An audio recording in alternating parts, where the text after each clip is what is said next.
ഇത്തവണത്തെ ശബരിമല തീർത്ഥാടനം ഭംഗിയായി സമാപിച്ചിരിക്കുകയാണ്.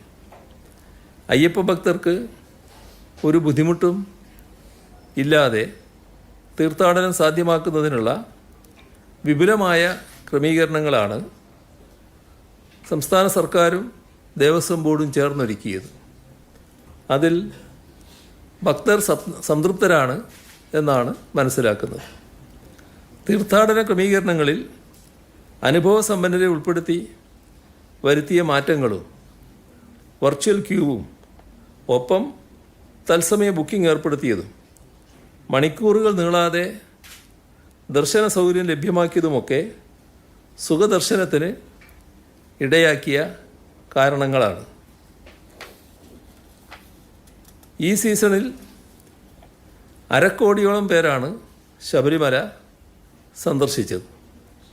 പ്രതിദിനം 90,000-ന് മുകളിൽ തീർത്ഥാടകർ എത്തിയെന്നാണ് കണക്കാക്കുന്നത്. അതിൽ പല ദിവസങ്ങളിലെയും കണക്ക് 100,000-ന് മുകളിലാണ്. തീർത്ഥാടന സീസൺ വിജയപ്രദമാക്കിയ എല്ലാവരെയും ഈ ഘട്ടത്തിൽ അഭിനന്ദിക്കുന്നു. ഈയൊരു തീർത്ഥാടന കാലം മാത്രം ലക്ഷ്യമിട്ടല്ല, 25 വർഷം മുന്നിൽ കണ്ടുള്ള പദ്ധതികളാണ് സർക്കാർ വിഭാവനം ചെയ്തിരിക്കുന്നത്. സന്നിധാനത്തിൻ്റെ ആത്മീയവും സാംസ്കാരികവുമായ പൈതൃകത്തെ മാനിച്ചുകൊണ്ട് തയ്യാറാക്കിയ ലേഔട്ട് പ്ലാനിന് മന്ത്രിസഭ അംഗീകാരം നൽകി കഴിഞ്ഞിട്ടുണ്ട്.